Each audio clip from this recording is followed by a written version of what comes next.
Hi everyone, it's Professor Michael Scott here, President of the LSA Classical Association, and as part of the Classics competition coming up, I have been challenged with the same question that you guys are all thinking about. So which three characters from the ancient world would you invite to a party and why?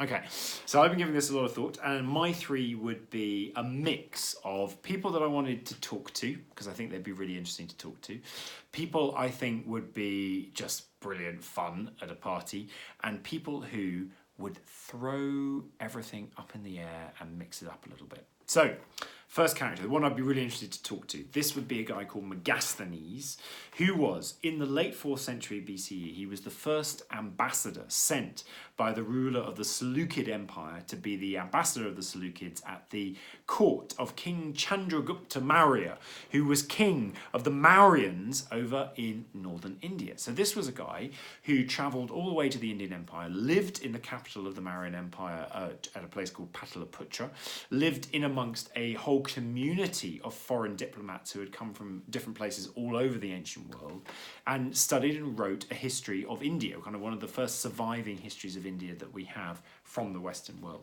So I would like to have him at the dinner party because he could tell some amazing stories. If the fragments of his text of his history of India that have survived give any indication. Things like ants the size of men who dug for gold, people who had their feet on backwards, people who had no noses, people who had no mouths, all of these sorts of things. So I think he'd be fascinating to chat to and listen to. Second person who I think just would know how to party, Alcibiades. I mean, come on.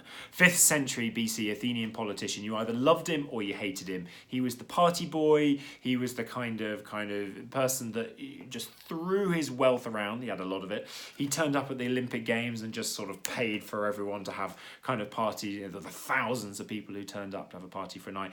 But he lived it up in style. So I think kind of we'd have him along just to make sure that the night went off with a bang. And then the person who would throw things up in the air and perhaps cause a bit of disturbance and really kind of shake things up a bit, I would go for Diogenes the Cynic. Now, he was a philosopher, again in the 4th century BCE, and Diogenes was the guy who went, every tradition, every rule, it's not real, it's just made up. And you can break it.